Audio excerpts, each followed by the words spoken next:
welcome everyone to this week's Opt-In show. This is Lisa Harrison, and I don't know what to tell you about today's show.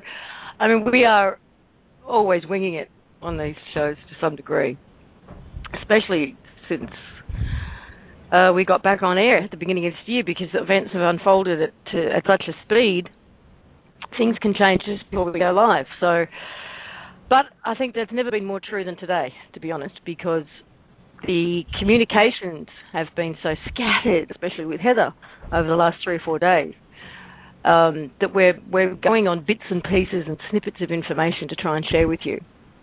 We did have Heather online about half an hour ago for 10 or 15 minutes, and the connection was very bad. She kept dropping off.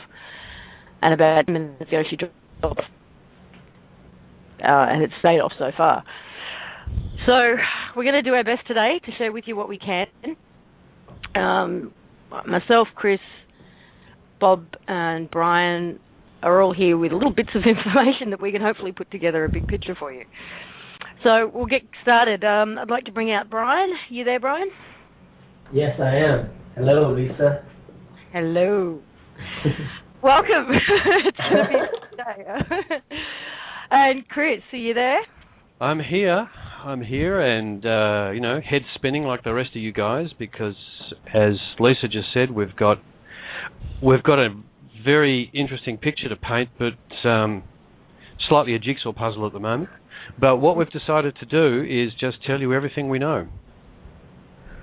Which is not a lot. Sometimes it feels like, but anyway. Bob, where are you? I'm here. I am here. Hello, Lisa. Hello, everyone.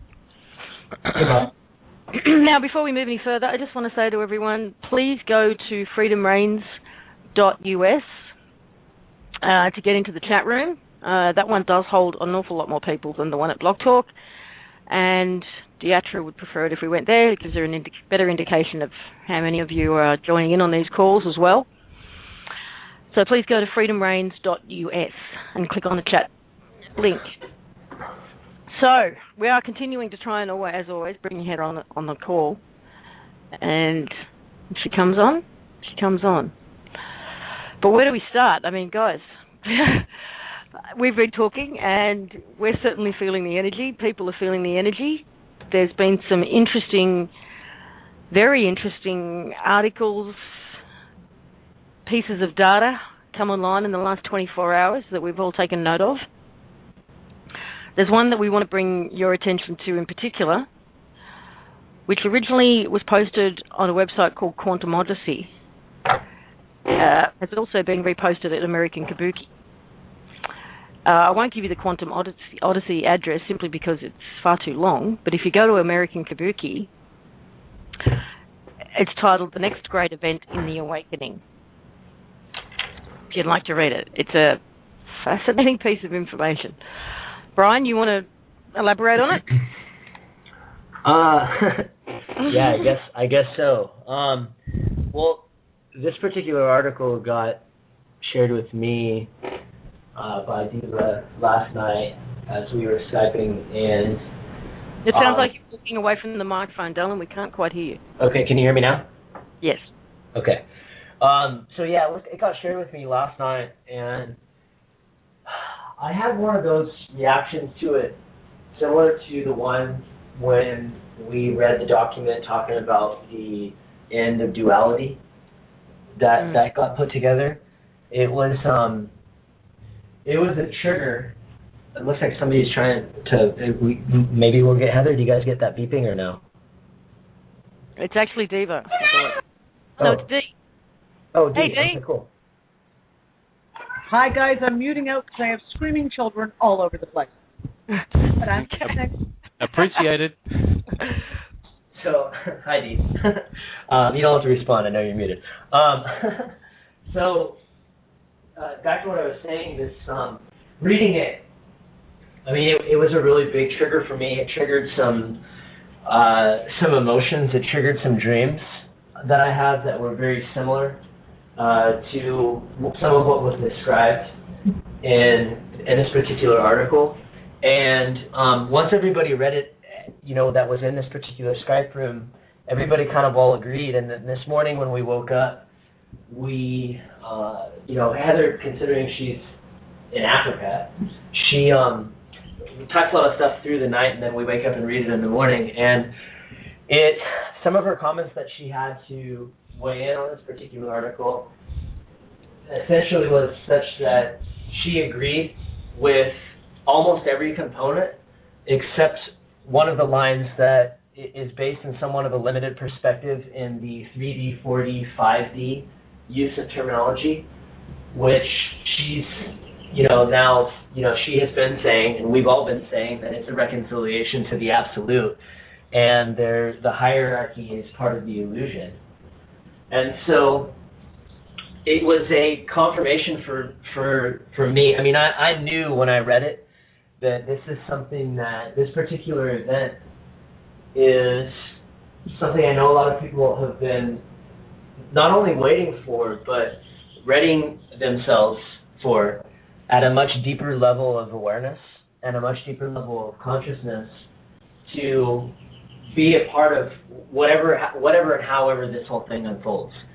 And what it's saying is that March of 2013 is going to be the month which has been also what I've been told is that the Hopis through Drumbulo Melchizedek have been saying the same thing, and there's a few other groups that have also been saying the same thing. And as much as I don't like to get caught up, and I said this last night, I really don't want to get caught up in holding on to some date or some attachment or expectation to to linear time, some linear time goal of when this will all unfold.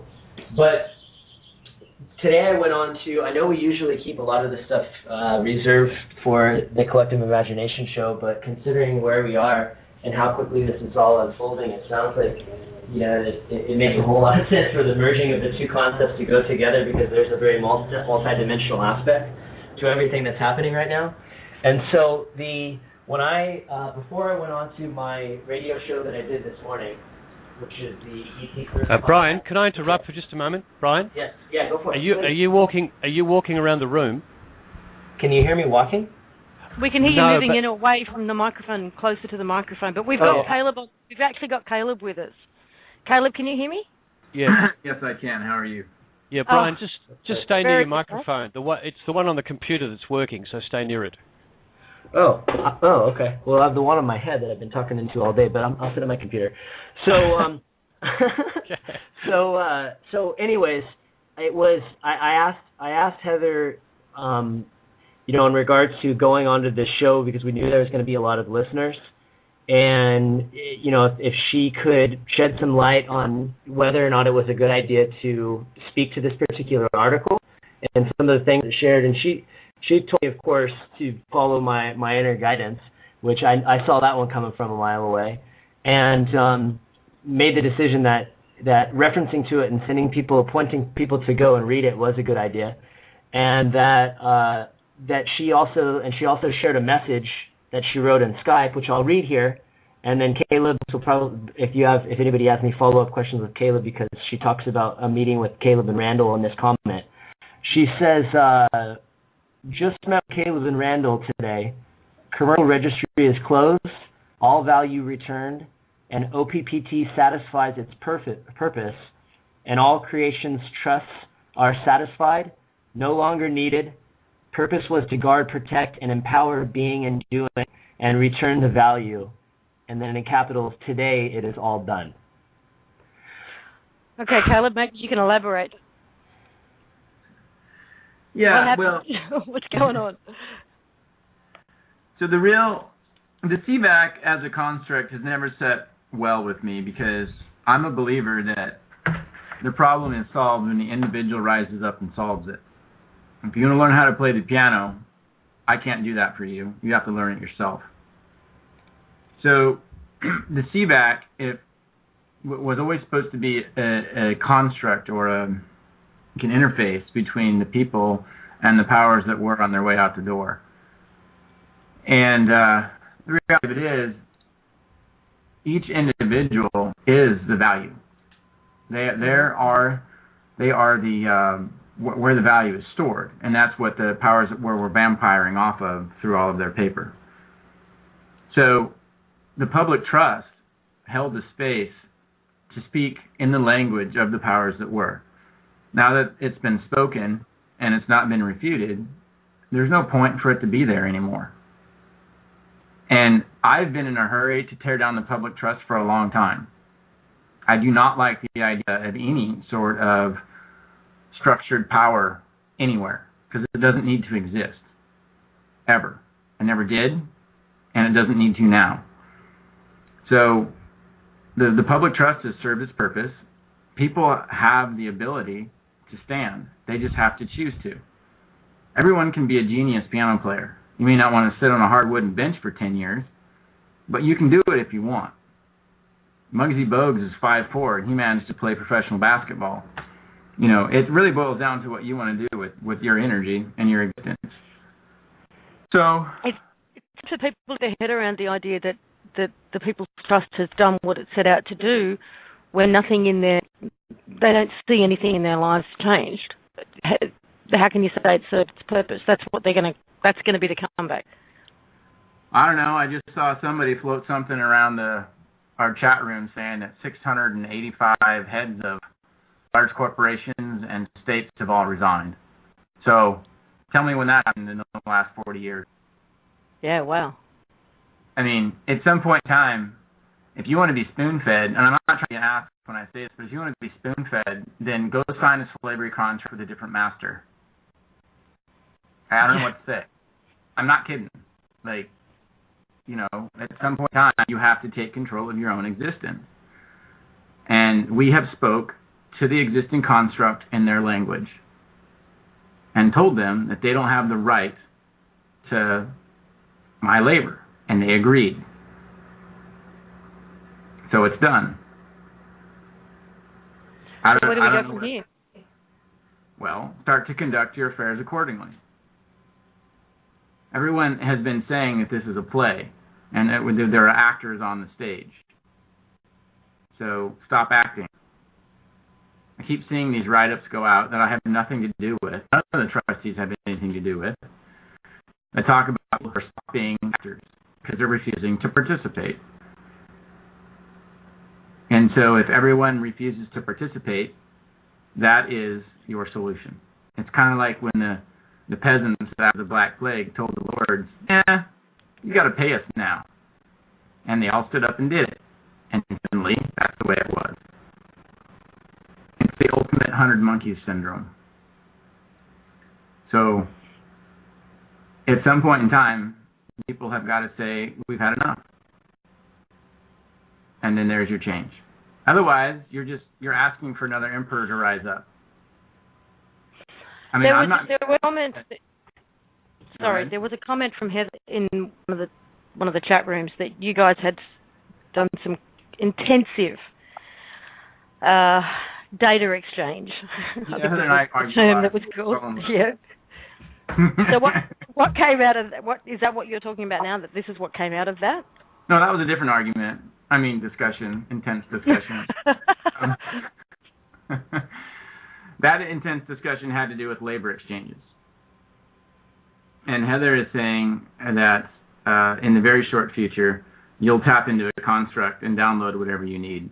And then there's no point for labor exchanges because it won't take 10 years to learn to play the piano. It'll go ask the universe for it, and it will give that to you. Yeah. And your side of the story is? Well, I can tell when I'm playing Bach versus when I'm channeling Bach versus when I'm channeling the energy that Bach was inspired by. So the real question is am I willing to set down my pride as a person, as a human, and let that energy flow through me? Because to do that, I have to put aside my own nature, and I can't say I can't say how great I am, because something else is motivating me. I just become a vessel. So, are we willing as a people to do that? It's an interesting question, but I know it's real. And you could probably tell in the recording who I'm who I'm channeling or who I'm participating with at that point in time. If it's me, or if it's Bach, or if it's the energy that he brings forth or brought forth from. So there's so many. Go ahead, Lisa. No, go ahead. Well, I was going to say there's so many layers to all of this. You know, right now, what's going on is there's a lot of people trying to decipher what's going on based on their senses. They can see, right? And then you have all the layers. Yeah, correct. And then you have all of those layers that are, I don't want to say more important, because they're additional layers. It's more data. It's more energy. It's additional pieces to the puzzle. And so you have a lot of these things that are happening behind the scenes. People, just because they can't see it or hear it, know that there's a lot of people out there that can feel it. They're looking for answers based on things they can see and hear. Right. And this conversation, because that's what it's been, you know, these conversations that we've been having, everybody listen to for the last months now, have evolved so fast and have gained so much new perspective that people are realizing that, at least I hope that some are realizing that, based on what I've been told and what I've heard, is that sooner or later, you know, because what everybody wants to know right now, and this is the burning question, is when do I get access to this value, to these systems that allow me access to my own value? And we start to pull that apart. Yeah, I realize that. But that's the thing, that's the point that people are really coming to grips with, is when they realize that in a state of pure potentiality with infinite possibilities at our fingertips, we're coming to a place where we're not going to need the money, the illusion that has been created to get the things that we want or the things that we need or basic needs met in life. That we have the ability to create them. And so, you know, and just to throw this out there, as we were preparing for this call, we were really hoping that Heather could get online, because I know that she had some insight to share as to some of the things that I shared on my call this morning and that people are looking forward to. And you may or may not be able to shed some light on what it means right now as far as the UCC being dismantled, is what it sounds like. And what that means in the way of the CVAC filings and how that affects the people and their ability to access. I've been maintaining for a long time that the UCC is irrelevant. And the reason it's irrelevant is because when the founding fathers wrote the Declaration of Independence, what did they do? They took a pen and a sheet of paper and wrote words down. And they were refuted. The knights or the lords took the king into the field and said, "You behave, or we're going to chop your head off." And they signed the Magna Carta. They spoke to him the language that he understood. Now, let me speak this, and everyone listen. My name is Caleb Paul of the House of Sinner. My labor belongs to me. It is mine. I will do with it as I please. Now, I have just made my statement. Does anybody care to refute it?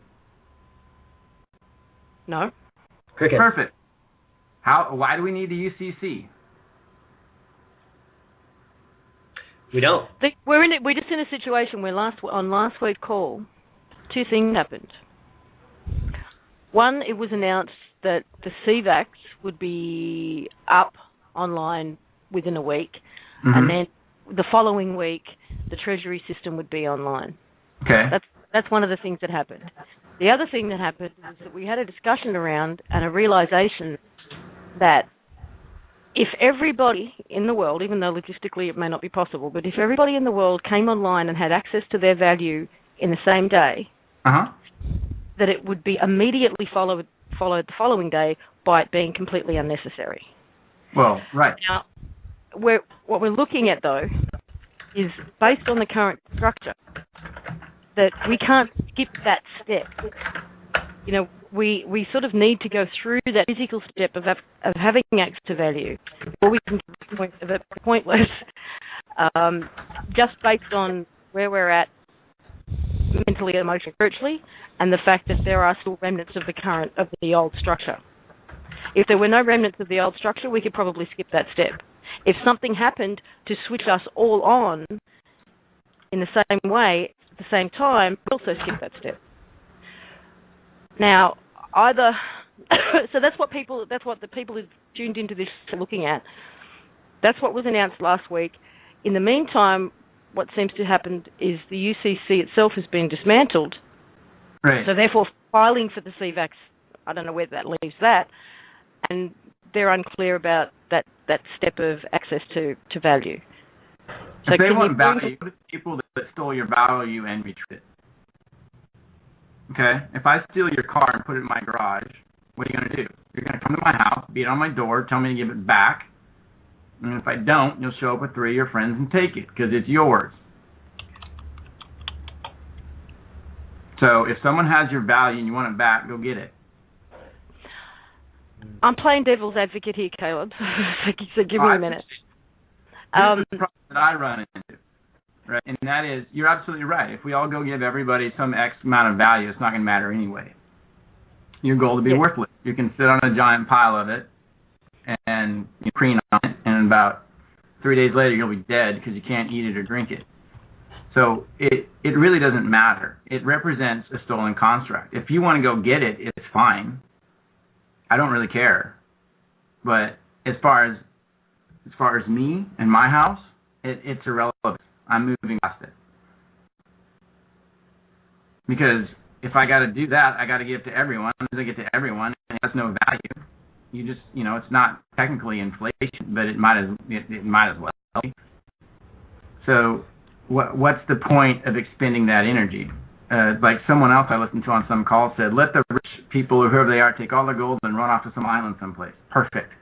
That way we all know where they're at. We can put a big fence around the island, and they can sit on all our gold. Perfect. It doesn't really matter. So, Caleb, I got a follow-up question in that regard. So, I see where you're coming from. I really do. Mm-hmm. But considering that's your position, but sure. there's people out there in the world right now that don't have the ability to go out, talking about starving people in the streets. Sure. That they were born into that. They don't have the ability to rally a crew and go knocking down the door of the banks or the Federal Reserve to take value that's been stolen for them. They're hungry, they're starving, they're dying by fault of their own. There's absolutely nothing that they can do about it except continue down the road that leads to imminent death and starvation. So it's these people that everybody is worried about. It's these people that want to see this system that gets put into place that gives them some type of ability to go out and save their own as well as their family's lives. What do these people do?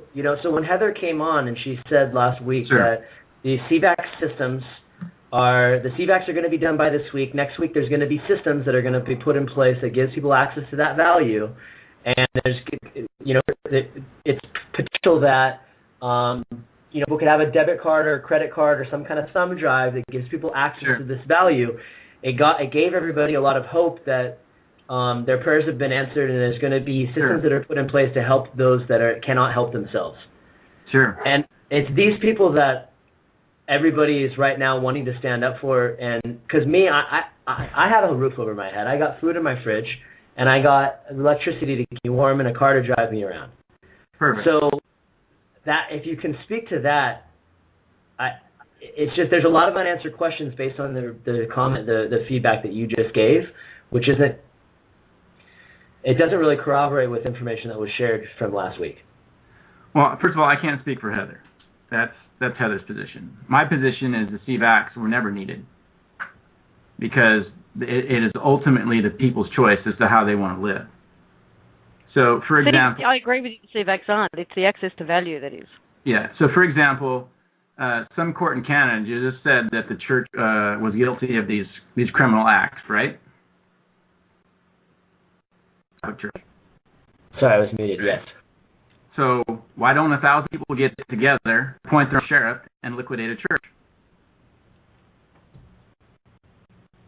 We're just saying that that's in complete opposition to what was said last week. Again, I don't know what was said last week. I don't speak for Heather. What I'm telling you is you guys are asking for solutions, and I just gave you one. If the people are truly in control, then act like it.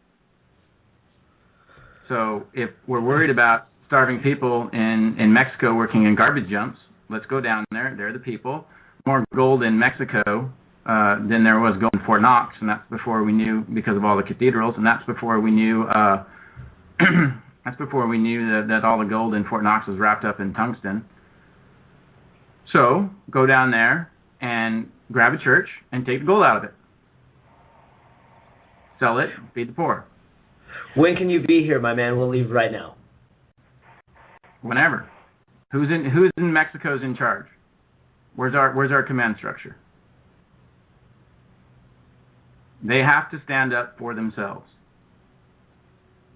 If I have to, I'll be really blunt with you people. If I have to do this, I'm going to build an empire. Because why should I do it for free? Why should I take my labor and do all of this for free? My part was playing the role that I played, and I'm happy to have done that. But at some point in time, everyone else has to stand too. I mean, I'm not trying to be an ass, but I was threatened with death, and I stood. So if I had to get death threats and be told by agents that I was going to get shot by the police, where is everyone else? Hang on, Caleb. It just sounds like the OPPT has done a 180 turn from last week. That's what people are hearing. that now there's not going to be CVAX, and now there's not going to be a access to value system. Is that what you're saying? People can create whatever they want. What would the people like? No, the people can't create whatever they want in a sense, because not everybody has your talents, for example, in code writing and can create a system that would give everybody access to value. I'm looking at the chat room, mate, and I'm seeing everyone going, what? Everyone thought they were going to find out today that CVAX were online. Everyone thought they were going to find out today that systems to access to treasury systems are only a couple of days away. Sure. And now it sounds like you're saying, hey, if you want to go down and knock doors down. That's what I'd do. What I'm saying is I've never liked CVAX. And so if Heather said something last week, you have to ask Heather about that. What I'm saying is that I do not want any structure put in place that can stand between the people and whoever they are. And so if your value has been stolen from you, and everyone across this land, meaning the entire world, has had their value stolen from them, then they have one of two choices. You can move forward, right? You can just say, okay, it is what it is, and move on. Or you can go get your value. You can go knock down the doors of the cathedral and take the gold. Yeah, but that sounds like you're trying to incite a revolution that would turn to violence, which is not the answer for anybody. No one wants that. Well, no one wants that. But then maybe the people who have your stuff should stand down. I mean, you have options here, right? You can move forward and say, I'm going to, you come to my door, I'm going to challenge your contract and call it good, which is what the courtesy notice does. Or you can say, well, you kind of ripped me off and I want my value back. Has anything moved forward in terms of the access to value systems? You'd have to ask Heather that. We didn't talk about that. I only talk with Heather about things that I'm concerned with, and the CVAX do not resonate with me. So that's a really important point to make right there, Lisa, is that the Heather and Caleb and Randall, they've always talked out in the open, totally transparent, that each had a role to play.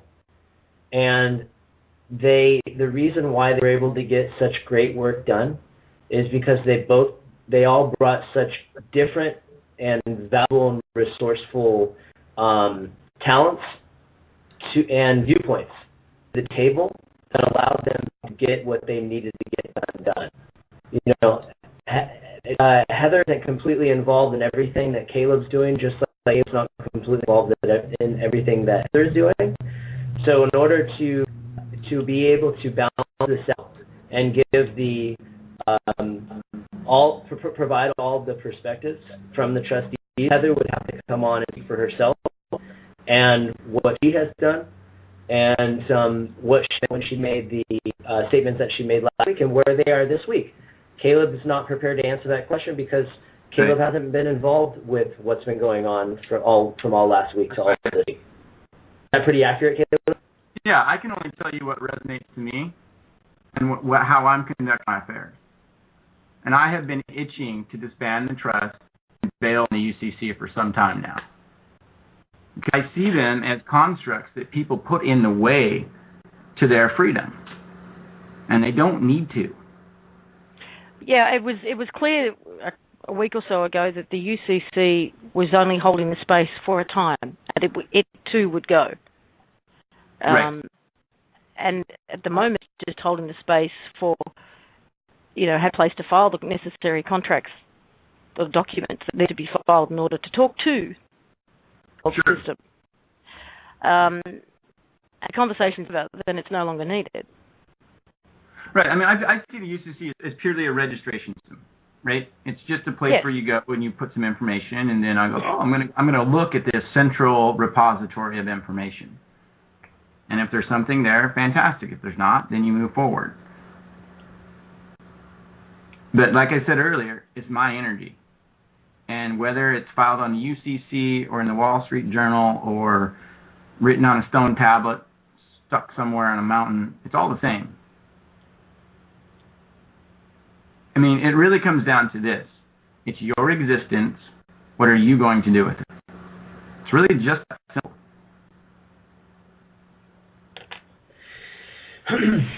And if we loop this back around to where this whole dialogue started, in regards to things that are unfolding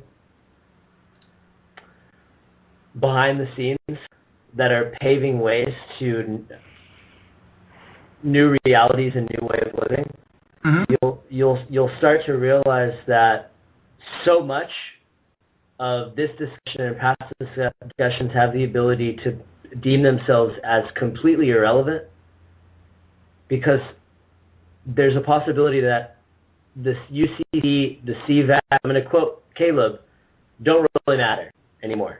Just doesn't matter. Because the UCC served its purpose. The One Public Trust served its purpose. Right. Whether that purpose has been made completely visible or not yet is the only element that's left out there that people have yet to determine or see for themselves to have that little, what they need in order for them to be able to understand everything that's been done. Because they can't necessarily see it with their eyes or hear it with their ears. But based on the conversations that we have had with Heather this morning and yesterday, we're kind of at a precipice here where all of that proof and visibility is to a time where it's going to be exposed for everybody to see and decide what resonates with them and what they would do with that data and with that information. Right. They have to decide how they're going to conduct their affairs and how they're going to live their life. Like, I can't make that decision for anyone. Okay? What I can do is stand in the space, hold the space, say, no, this is right, or this is wrong. That's what we did. I can't live for anyone. If we down at the end of the corner and push you down and you're going to let him, then he's going to win. It's the way it works. It's not right, but it's how it works. And if you do a study of history, you'll find that the bully always comes up and he invokes some sort of pre-existing construct that people buy into. And it's religion or, I don't know, divine right of kings. I'm the son of Pharaoh. I had a dream. My ship sailed across the sea and yours didn't. Somehow they create these differentiators that then allow them to exert some sort of superior position. And people just go along with it. And they don't challenge it. So this whole thing is about, no, I'm not going to go along with it. I'm going to challenge it. Who are you? Who are you to speak for me? Did I give you permission to speak for me? And the answer is always no. There's no contract. There's no accommodation party agreement. It's just, I'm going to cower over here, or in some cases, it's, like my dad, bless his heart, before he passed on, just admitted it. It was easier not to do anything. So he didn't. And so at some point in time, this turns into, no, I'm going to do something. And so... Okay, Caleb, it's Chris here. How are you? Good, very good. Oh, good. Caleb, you haven't had any discussions with Heather then about what she was planning to talk about on the show today? No. Okay, well, Brian, what I suggest we do, because Caleb, we have had there's a number of us have had discussions with Heather. We've all got bits and pieces of things to talk about. So probably what we should do is try and pass on Heather's message.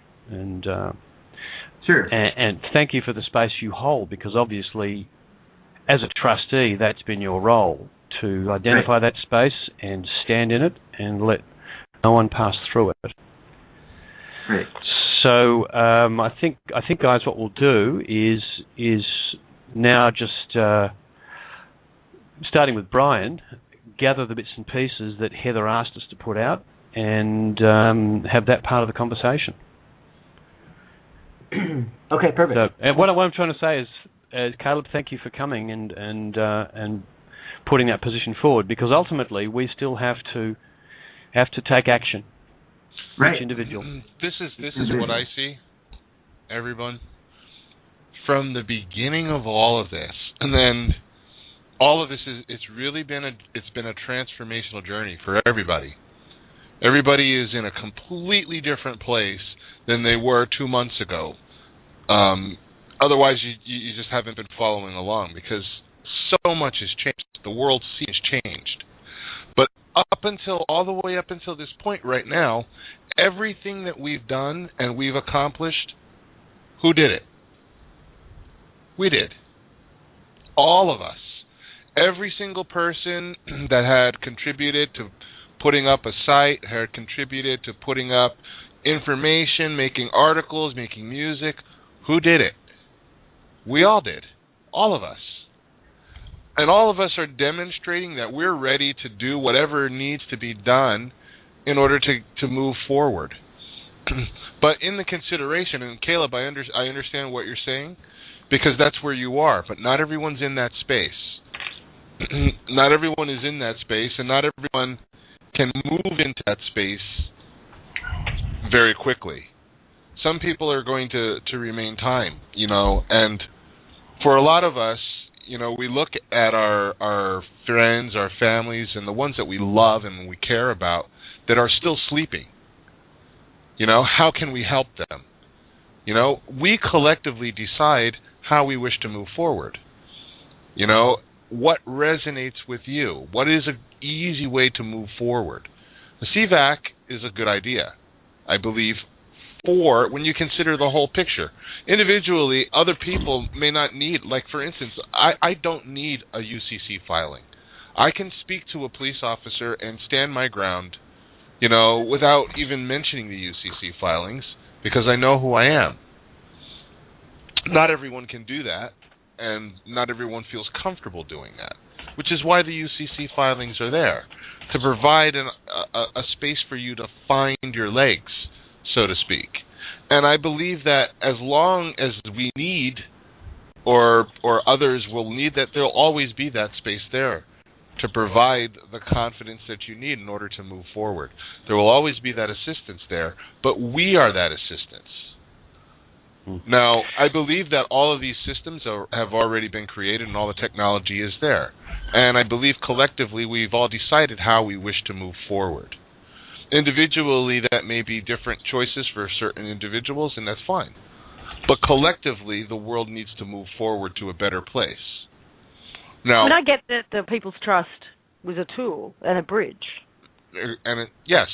And we've been using it very, very well, I think. And I don't think we should abandon it. No, of course not. And, follow what's working, because honestly, and I'm just going to, speak from myself, the energy of this conversation sucks. The energy of this conversation, nothing against you, Caleb, but, I appreciate you holding the contrast, but I'm going to have to disagree with you, buddy. I believe that the CVAC system is necessary as a collective movement, not individually, and everybody's going to go at their own pace, but there has to be a way, there's got to be a path provided that they can walk. And we're the ones that are moving, taking the lead, because we're the ones that's saying, hey, I remember who I am, and I'm awake, and it is our collective decision to help our brothers and sisters. Can I get an amen? Amen. Yeah, no, I do agree. Amen. I absolutely, and Bob, I think that's fantastic. I think it's perfect. But the CVACs don't need to come from me. They need to come from you. Exactly. Oh, and they are, and they will. They are coming from the people. Because people are already coming together in collectives and getting themselves together and networking with people to form. I mean, whether you call it a CVAC or what, it doesn't really matter what name you give it, but to form communities of people who have the same goals. That's already happening. Yeah. Now, whether you call it a CVAC and how you choose to formalize it, if you choose to formalize it, whether it's with documents that are from CC or whether it's with some other means, is irrelevant. The process, the concept, I should say, of CVACs is already happening, and it's happening with the people, and that they are doing it. I know health ones and technologies that are already coming together. See, the aspect of the conversation that I want to move to is simply this: that since December 25th, Heather's been educating us as to the situation that had already occurred. Now, the idea of dropping the UCC and dropping the OPT could have happened instantly because it had done its job. But the problem is you've got 7 billion people on the planet who aren't in the same place as Caleb, and they're certainly not in the same place as Brian and Lisa and myself and most of the people listening to this call. So the work of that tool is not yet over. We've still got a lot of people to actually move to that place. So then we can move forward. And I agree with Bob. CVACs are the exact tool that I don't want to drop that concept at all. I want that to go ahead. The access to value is another part of that tool. These are tools that we've been given to clear out the old system and start something new. And Caleb, as a person, I completely recognise that you'd probably do it a different way. You stated that very clearly. But I think for the rest of us, the tool set that we were presented with is something that we can go heads around and work with. So, don't want to cut you off, don't want to cut you off, Caleb, but I think we need to move on with the conversation that we need to have today. I actually want to thank you to Caleb first, because what you just did was a great gift. Everybody in a position of really getting down deep and asking themselves how they wish to unfold. And that is what needs to happen. Precisely what needs to happen. Because I'm not going to do it. Heather shouldn't have to do it. But the people should band together and decide how they want to be governed. And however they want to be governed is how they should move forward. They don't want to be governed. They want to self-govern. Right. But even in the concept of self-governance, if they want a CVAC, they're saying we want some sort of structure. Which is great. There's nothing wrong with that. It's a structure that holds. It's not a structure that governs, though. It's a structure that creates the space for service as opposed to governance. And that's okay. No, that's fine. But they have to be the ones that come up with it. Yeah. Yeah. They do. not me. Because that puts me in an authoritarian position, and I don't want to be there. I want nothing to do with authority. I want to get as far away from it as possible. I don't think anybody, at least I didn't, and I don't think anybody that we've shared the CVAC concept with has seen it as a system of authority, because that was very clearly not a part of it. Very clear to me. Yeah. It was a flat plane, no hierarchy involved. Right. We definitely don't need trustees doing it. Right. Let's just disband all these things of power as soon as we can. But we still need that tool and the bridge to get to that point. Sure. That is the point of this conversation. That the OPPT and the CVAC concept is a tool. And the thing I liked about the CVAC structure is simply that it's simply a framework set up with the possibility of very short-term contracts, so that you can resolve issues and turn over and introduce new concepts very quickly, and shape into something completely different if we want to. It's to us where we take it from here. So I'm behind a particular aspect, and I want to push that forward. But again, look, as Lisa said, thanks, Caleb, because the smack up the side of the head, the fact that one of the discussions we've had in the last week, when you start to realise you don't need the paper, is simply that you realise that all that needed to happen was for everyone to stand up and say I am, and the game is over and the argument is done and we move forward. But, as I said before, there's 7 billion people who aren't ready to stand up yet. Agreed, and I'm not saying that you're wrong. I'm just telling you that I don't want to be a part of that, because it creates, like, I am terrified of pyramids of authority, and I don't want to be part of one. None of us want to be ever part of one again. Hierarchy, no thanks. Hierarchy is corruption.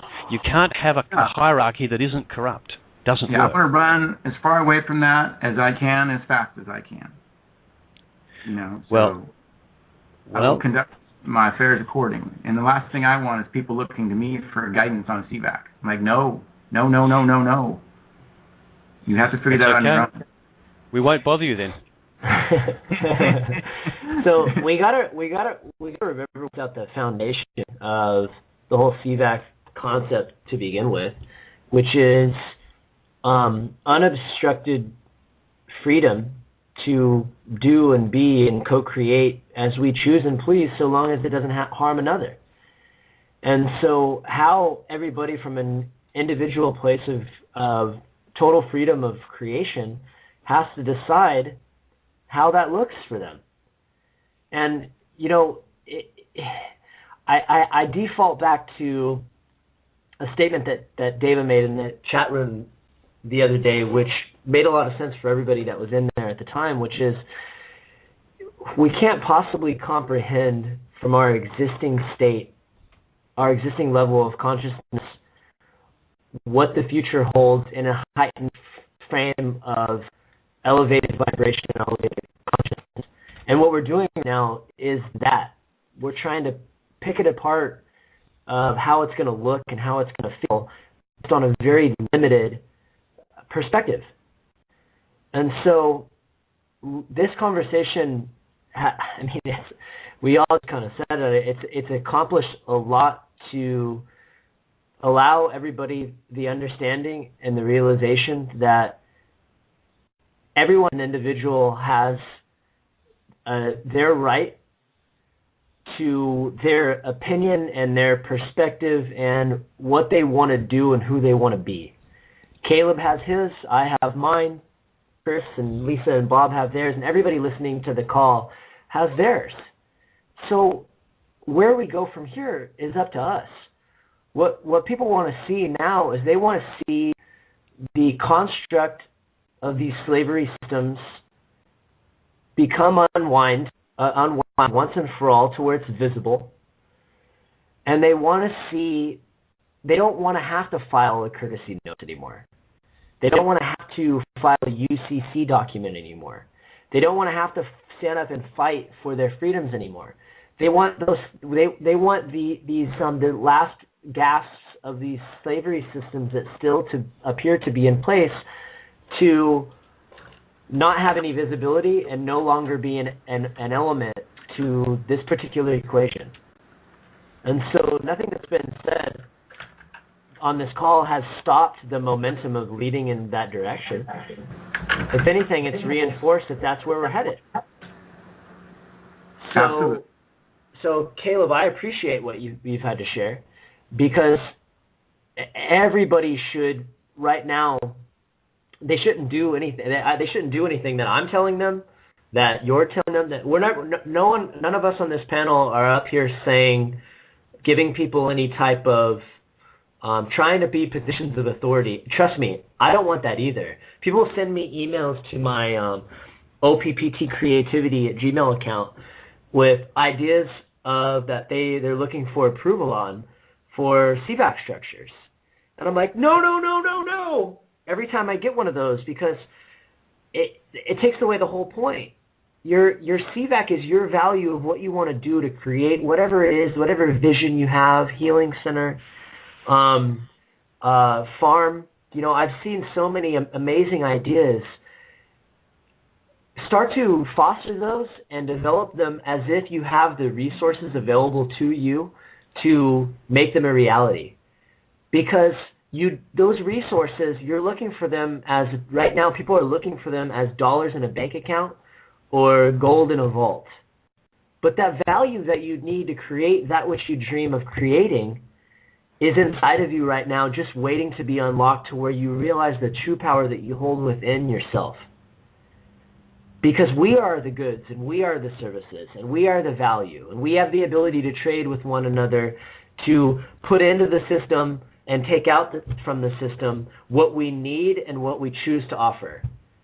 Those people that sit around not contributing any value to the system, I can't say what they're going to take out from it more than what anybody else can make predictions based on our limited state of consciousness. But what I do know is that if you take this back to let's say the Aboriginal tribes in the outback of Australia, talked about this the other day. If you got that hunter that killed that buffalo, and he got that meat, then he goes into town because he needs a blanket to stay warm. That guy that made that blanket, he might need some of that buffalo. But if the guy says, well, wait a second, I'm not going to give you any of my buffalo, but I still want your blanket. The guy with the blanket's going to say, wait a second, I'm hungry. That's not fair. So I don't know exactly how that's going to look. But what I do know is that that guy with that blanket is going to be a lot more likely to give up his blanket if the guy with some buffalo says, I'm going to give you some of my buffalo for that blanket. Now you have an exchange of energy that it takes place that creates a harmony to where everybody wins. So, Brian, I don't know what you're talking about. Firstly, we don't have buffalo in Australia, but that's beside the point. Kangaroo. Okay. I've been sitting here in the background just sort of quietly trying to absorb what's going on here today. And I think this was absolutely necessary, because there has been a lot of people unsure. There's been a lot of people giving OPPT their power. There's been people. I mean, there's a whole wide range of responses to this. There are people who really, really get it and understand that it's a tool. And I think, Caleb's contribution and his energy has certainly ticked a few people the wrong way based on what's going on in the chat room, but it's been a kick up the arse. Now, OPPT woke a lot of people up and brought a lot of people together, and hopefully has helped a lot of people understand that they are value. And that in and of itself has been a huge, huge wave of a consciousness leap. We've all felt it. And I don't think Caleb... Are you still there, Caleb? No, I'm still here. Okay. I don't think you think that we're all sitting around on our bums doing nothing and waiting for it to be done by yourself and Heather. I No. I don't think so. Because this has become what it's become because of everybody's doing and everybody's being, as Heather would say. And now it feels like we've hit a bit of a wall in terms of our energy. It's like that last little push. It's that last little push, and you're here to give us that kick up the bum that we need to really, really solidify within ourselves who we are. Now, if the OPPT, Caleb, Randall, and Heather disappear tomorrow, what do we do about that? Where do we stand? Are we just going to go, okay, well, that was another piece of bullshit, and it probably was the cabal, and it's all over? Or do we take the energy that we've built with this? Do we take the doing and the knowing and the understanding, and do we keep moving with it? What do we do? And I'm not suggesting by any means that that's what's going to happen. I'm just saying the power is obviously with us, and we're starting to get to know that now. Really get to know that now. So where do we go? What do we do? We keep going, obviously, in my opinion. I had a conversation before the show with someone who was kind of going through, if you like, a certain nervousness about what's oncoming, and that person put the same question to me. And my response is that the OPPT and this whole exercise, even if it disappeared tomorrow, has pulled millions of people together, asked them to make a choice, and they chose. And Lisa, I think you're right. This conversation is all about confirming that choice. Caleb's come in and was back on our haunches and said, "Why aren't you just doing it yourself?" And yes, we could take that approach, but I think the people listening to this really, really resonate with the stuff that's been presented by PPT so far, how it's felt, the options it's given them. My choice is to go with it. I think what we're being faced with is confirming our choice. Do you really want this? We could do it another way, but do you really want this? And the reason I think we're being asked this is energetic reasons, because I do think we're about to get hit with something big energetically. So we're being asked collectively and individually to really make our choice at a deep level so that we are prepared for what's about to hit. Does that make sense? Yeah, the only variable that I'll add to that is we've been getting hit with big energies for some time now, but it's about to be, the frequency and the power behind it is about to go up an exponential amount of notches. Because we've all been feeling it. I think the energy we've felt so far is just a taste of what's about to come over the next week to 10 days. I agree. Yeah. Because one of the things that I think everybody has to keep in mind is the OPPT is not a savior. You don't want to... It's always been us. It's always been us. The OPPT has so much force and so much power because of the people. Because of what the people are doing and what the people are standing up and maneuvering. It's us. We are, all of us, anyone who chooses to be involved, we are the ones that are creating all of this. And we're making it up as we go. And I think that this is a positive conversation in that it really, like you said, Lisa, focuses on exactly what it is that we want. Where it Carol's is that actually a great example of someone who stands in that knowing. Mm-hmm. Because that's what it's all about. It's about the people.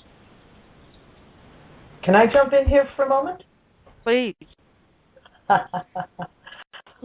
Here is my thought on this. And this was today, more so than any other time, this really hit home for me. The OPPT is a tool. It's just a tool. It's not an entity. It's not a being. It is a tool. Right now, there's a couple of nails sticking up in front of us in the OPPT, and what was done with the filings is the hammer that we're using to hammer those nails down flat again. But once that job is done, then the hammer gets put down. And we go on. And then we take it to the next level. It's only a tool. And it's not a governing body. It's not something that is to be looked upon as going to tell us what to do or who to be or when to do it or why we should do it. It's just a tool. And the tool's time is pretty much done now because everything's been done that needs to be done. And I wish we could get Heather on to tell us a little more about what's going on, but she's bouncing up and down on her internet like yo-yo at the moment. She's actually making me dizzy watching her little Skype icon go up and down, up and down, up and down. AK, if you're listening, we'd really appreciate it. You call her on her cell phone. Yeah. I'd just like to throw one more sort of conceptual description out there of the sort of process we've been going on, which was 25th of December. This information was released to it, and Heather and Caleb and Randall have been leading us through a process of learning what actually happened. What actually happened was that the if you like, the fake corporate framework that sits around aspects of our society that do good things to us, that manufacture stuff, was simply pulled away. The companies are still running. They don't know it's gone yet. And when they do know it's gone, they'll still keep running. And what they've suggested to us through the filings is an alternate framework. If you look at the filings, the suggestions they're making is very clear that it's a completely flat structure and everyone holds it in equity. It's a suggestion. Throw away the UCC, put those documents in the bin. We've still got that concept. That's what we've got to work for. We can choose that concept. That simply just becomes our idea, and we just need to turn an idea into a reality. We don't need the permission of anybody to do it. We can give ourselves permission. That's what the choice is. Don't need anyone to tell us what to do. No, we don't. No, exactly. We are empowered beings who can make all of our own decisions based on what our hearts tell us to do, our higher selves guide us to do. We don't need someone standing behind us telling us what we can and can't do. We are perfectly capable of, for lack of a better term, ruling ourselves. We've had a fantastic suggestion of how to actually do it, and I think we should move that forward, regardless of what happens to technically, what happens to the UCC and the OPPT. Technically, it doesn't matter. That concept is in our heads now and in our hearts, and that's where we need to keep it. Well, the job's been done, hasn't it? It has. The job has done. The nails were stuck hammered down. I know that Heather said that as long as the UCC exists, even though we're using it simply as a registry tool or a depository, but as long as it exists, then it's also usable as a slavery tool by, the other side. So it has to go. It's the last main slavery tool here, isn't it? Yep. And like the other tools, it can all be chucked aside, right? Well, if that's true, Lisa, and within the last 24 hours or 48 hours, the UCC has been dissolved, then the power... It actually makes the evac process easier. It makes it much easier because they're going to have to come to the people. That's right. they're going to have to come to the people. Once that system is shut down and they no longer can use their systems anymore to siphon off our energy, then either they're going to have to find their own source of energy, which is an option for them, or they're going to have to come to the people. There was a post that got put up, and I'm going to repeat it. I can't remember where it was put up. That's Sophia Love's. Sophia Love. Yeah, yeah, she posted that on the blog. She says, the OPPT isn't a law, something to sign, something to join, a conspiracy, a constitution, something to pay for, a requirement, something to follow, a demand, a trick, corrupt, invasive, or debt, a movement to follow, a set of rules to obey, a fad, a suggestion, a club, a group, a list of suggestions, a country, a government, a financial system, an educational system, a cult, a puzzle, something to vote for, something to fight for, a lie, fraud, deceit, a demand, a problem to decipher, going to hurt you, going to enslave you, going to tax you, going to ask you for money, going to foreclose on you, going to put you in jail, something for only the next generation. Easy to comprehend. It's none of the big last one. Yeah. But you know what? It is easy to comprehend if, as we keep talking about, you listen to your heart. We talked about it last week on one of the shows, I don't remember which one, about reading the filings out loud. Read them out loud. Get the energy from them. You can feel it. So if you look at it from a brain point of view alone, yes, it is a little hard to wrap your head around some of these things. But if you're listening to it and reading it from your heart and reading the energy that is coming naturally and completely to you, then it's easier to understand. But it's not a brain exercise, it's a heart exercise. And that's Lisa, why... Go ahead. Lisa, why don't you read out the rest of that post about what it is? I just put it up there, Lisa, right now. Okay. OPT. What the OPPT is, simple to embrace, a restatement of our worth, the value of the one people, a restatement of the Declaration of Independence for all generations, transparent, legal, worldwide, free, and freedom.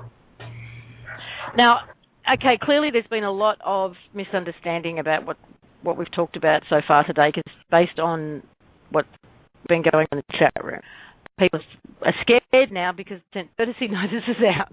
Don't be. That is your doing that has made... that's exactly what we're talking about here. Nothing has actually changed. Nothing's changed. What Caleb has provided is the perfect example of someone who knows who he is. And he's put forward questions in such a way that has helped us solidify who we are and what we want. And we've all been given an opportunity to answer that question for ourselves. Guys, nothing's changed.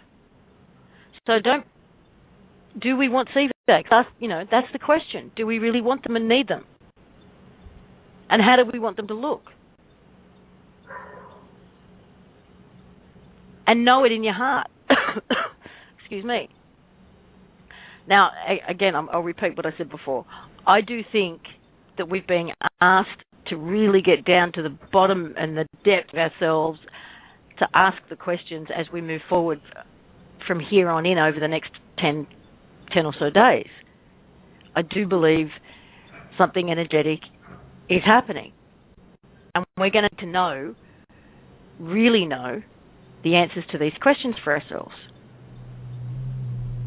That's why I think we're having the conversation we're having today. I'll just point out something too on in terms of courtesy notices. The powers that be have said absolutely nothing about the actions of the trust. As soon as they acknowledge the existence of those filings, they have to acknowledge their effectiveness. End of story. So your courtesy notices work just fine because they have to stay under their spell until the very end, until this is all done. And the courtesy notices are exactly what they need to hear. It speaks to them in their own terms. So don't change the effect of the courtesy notices because the powers that were are not in a position to negate either UCC or anything that's happened into it because they are completely stalemated and cornered. To deny the courtesy notices is to deny the existence and the effectiveness of the entire system, which they won't do because it's all they've got left. All they've got left is the pretense that something's there. So let them proceed, because we are going to literally, around them, just quietly dismantle what they've done and recreate something ourselves. I just want to change tax for a little bit. No, not a little bit. I'm going to change the subject altogether. This month, let's just have a little look at what has been put out there for March of 2013 over the years. Okay? There's an article on Before It's News called No Kidding, March 2013, right? And I'm just going to run through a list of things. Andrew Bashago, time traveller. He saw Washington D.C. underwater in 2013. Remote viewing have seen visions of doom in 2013. And Cliff High's WebBot, there is an absence of data after March of 2013. Now, the events that we've looked at so far, the Pope has resigned and a new Pope is to be appointed before the 18th. We have the spring equinox on the 20th, the precession of the equinoxes on the 20th. Obama's first trip to Israel is due on the 20th. There is an alignment on the 20th, which is the same alignment that happened on the 21st of December last year. The Montauk time travellers saw the impassable white barrier on March 21st of 2013. George Kavasilis, Half the World Ascends, on March 21st. On a more negative note, we've got Abomination That Makes Desolate, March 21st. I don't know where that one comes from. Daniel's Timeline. Evidence presented for March 21st, 22nd. According to this, the actual main calendar ends on March 21st, but I've never heard that one before. 322 is an occult date for Skull and Crossbones, which equals March 22nd. The Super Bowl lights went out with 13:22 left on the third quarter clock. The Dark Knight film shows 322 on the box of seats at the football game. The Georgia Guidestones, 33 years ago on March the 22nd. A biblical date, Mass. Ideas concerning Obama and Israel for March 22nd. Obama's Peace Prize was on October 9, 2009 announcement. That is 1,260 days until March 22nd. It's and there's a few more things. To be honest, just keep going. I'll just throw in one thing about Cliff High's data and some of the remote viewing data. What they see is an absence of government, as well as this washing effect, which I've come to conclude is a metaphoric cleansing that leads to the absence of government. And look around you, folks. Isn't that what we're talking about? Mm-hmm. So, by a lot of people's accounts, we're looking at a pretty big month. And I'll take you back to the the post I mentioned earlier that's currently on American Kabuki. That was done through a hypnosis session. So I don't know how much value people give those things, but it's an interesting one as well. Are we able to get Heather on mobile? Is that what someone's saying? Or a phone? It looks like American Kabuki added her cell phone number here in the thread, which is how we call her when we're having trouble with Skype, but I don't know if she actually came online. Oh, they're trying. We can keep going, and then I'm sure she'll speak up if she comes in. Okay. So who wants to talk to this energy they're in? And I know that I'm saying it, and I know that feeling very, very much there's something big coming. We talked about this on the weekend. This is before I even saw any of these blog posts. It was part of conversations that I was having on the weekend that feels like something's coming that's going to switch us on. And I don't even know what that looks like. But Dee, I know you've been feeling something too. Oh, I've been rocking all day. Seriously, it has been an unbelievable energy day today. If I had my choice, I think I would sit in Lotus all day today because the energy has been so unbelievable. Well, what I would suggest, Lisa, for anybody that hasn't gone and read this article yet, definitely go to the American Kabuki blog and read it, and then discern for yourself if it feels like truth. You know, because this particular type of hypnosis, I've done some study on it. She calls it quantum hypnosis. Dolores Cannon calls it nambulistic. It's from the nambulistic level of hypnosis, which is the deepest level of hypnosis, where the deepest part of people's consciousness and subconscious minds come to the forefront. They don't know what they're talking about during the hypnosis. They have to listen to the audio tape back after they come back.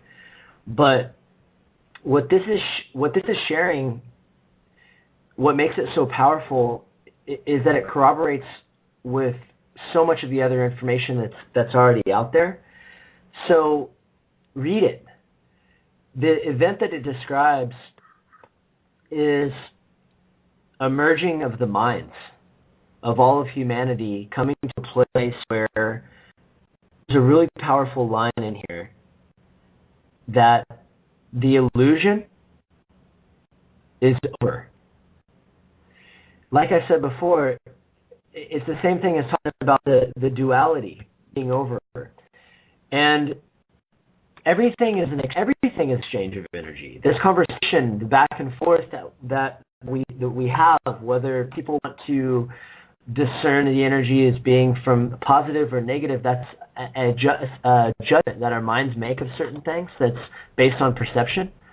But the energy in reading this, it's powerful, and everybody can. There's a lot of people that are going to be listening to this call that can feel and have been able to feel since, whether that's the last couple of months since OPPT has come out, since it's been December 21st, since the harmonic convergence back in the 80s, that there's something in the air, and it's coming to a point of a tipping point, a mass tipping point. So I definitely feel it. I can only speak for myself. I've been giggle fest for the last 8 hours. Anybody that listened to my radio show this morning, it's probably hard to hear what we're talking about. A lot of times we're laughing the whole way through it because we're connecting with that joy energy, and it feels good and it feels right. And only time will tell. But okay, Brian, it's hard to say. Yeah, we do have a lot of people with their hand up now, and I'm sure. Cool. Let's try and get through some of these questions while. You don't like my buffalo line of thought, and now you're going to cut me off in the middle. Oh, Brian. Actually, Brian, you're off the hook. We do have buffalo in certain parts of northern. Thank you, Chris. I told you I love you lately. Pipe down, Lisa. Go ahead and go sit in the corner, Brian. Let's try and get through this and try and help. We'll get some answers to their question. All right. So, got an American Kabuki trying to bring Heather in for us. Area code 917. Hello? Yes. Hey. Hi. I have a yes or no question. Was Cody Morgan put in jail because of using the CNs? No. No, absolutely, no. Absolutely not. I can answer that. I can answer that in a little bit more depth. Cody Morgan. I'll need it as a yes or no question. That's all I wanted to know. The answer is absolutely not. Okay.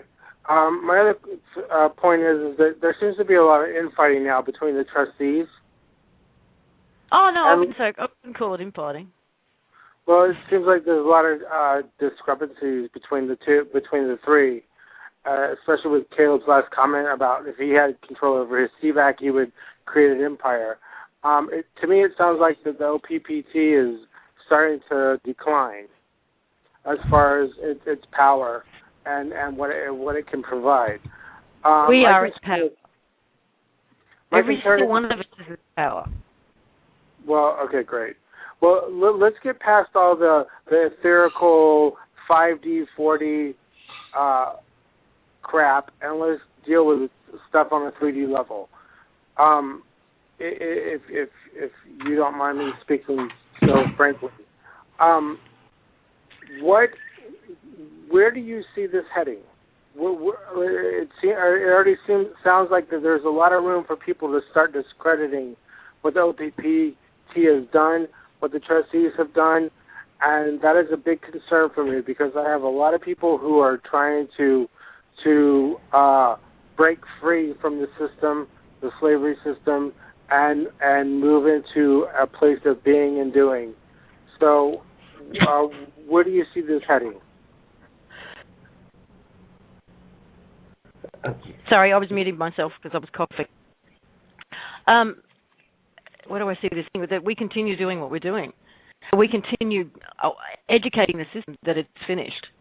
I don't think anybody can discredit what's been done. It's because it's done. People can discredit if they want to where we are and where we want to go. That's up to them. Where I want to go is I want to continue to educate the system that it's finished. I want to continue to educate the system that it has no authority over me anymore, and I will be using courtesy notices to do that. I want to get to a point within myself where I completely and utterly understand my value.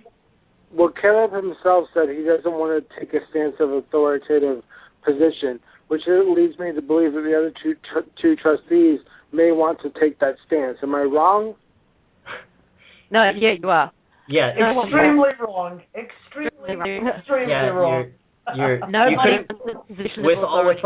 I'm sorry, there's too many people speaking. People speaking. With all due respect, sir, you couldn't be more wrong. And you posed it as a question, and we're giving you an answer.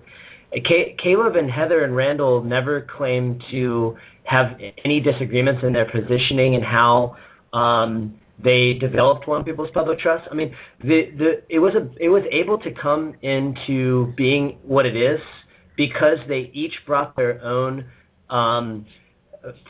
set of circumstances and beliefs and values and patterns into the mix to create the One People's Public Trust. Hold on, sir, I'm not done. Think of Caleb and Heather and Randall like a family. Have you ever had disagreements with your brother or your sister or your father? Yeah, absolutely. But at the end of the day, do you still love them? Of course you do. So the trustees are no different in that regard. They love each other. They also bring very different opinions on certain matters. Some of those differing of opinions have been brought to light in this call. But that doesn't change where we've been or where everything is headed. It's just simply brought to light that some people have differences of opinion. That's life. So, in the Skype messages that were left on certain blog spots, mentioning like did they want to see the OPPT dissolved? They want to see the UCC dissolved. Then what power do we have by claiming under those courtesy notices to have any power? Because that was still done. It was still done. The OPPT acted as a bridge and did those filings. They're done. It's not like you can undo what's been done, and you're still in a position to make a reference to them. But in terms of the power, well, that's obviously with you. The filings never gave you the power. The filings didn't give you anything. The filings are just something for the powers that were to be notified. But doesn't that in a sense mean that it empowers me to be more being? Only you can empower you. Only you can empower you. Either you believe that someone can tell you what you can and can't do, or you don't. We've always been saying that these documents, if we don't stand up and come together and know who we are and take action on who we are, then the filings are useless. And if we do, then the filings are useless. It doesn't, they're irrelevant. It's always been, and it is always just a tool. Some people like and need to have that piece of paper in their hand that says you're free. So, some of us need it. So what is your response to the fact that Caleb just said that if he had control over his CVAC, that he would create an empire? Well, he does have control over his CVAC because he is a CVAC. Hey, hold on. This is Caleb. I'm going to address that real quick. I said if everyone wants me to do the work, I will build an empire because my labor is not free. I understand its value. Okay? So when the children of Israel, if you read the Bible, got mad and went to the prophet Daniel and said, we want a king, as the nations around us have, Daniel said, if you do that, the king will take your sons and daughters for his men and maiden servants. And that's what happened. Okay? So if you were to do that, then where does it leave the other people? I don't want to do that.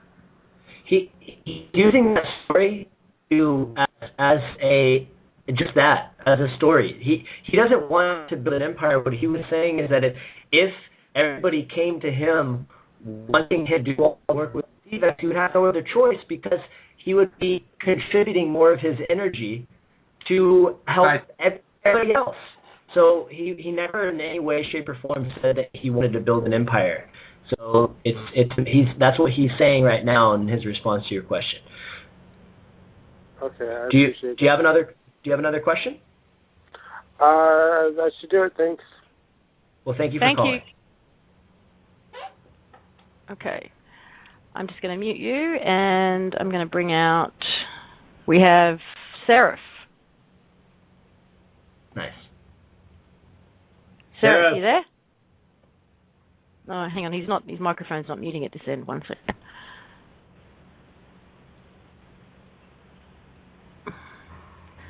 Seraph, what's going on with your microphone? Can you hear me? Yeah, I can hear you guys fine. Okay, we can hear you now too. Can you hear me now? Yep. Mm-hmm. Okay, great. How's everybody doing? Everybody good? Always good, my man. Yep. Okay, check this out. First of all, let us not forget that Caleb, and I know because I've talked to Caleb for long periods of time, and he's hilarious. What you guys have to understand about Caleb, he's kind of like Nick Barnes, the computer guy from Saturday Night Live.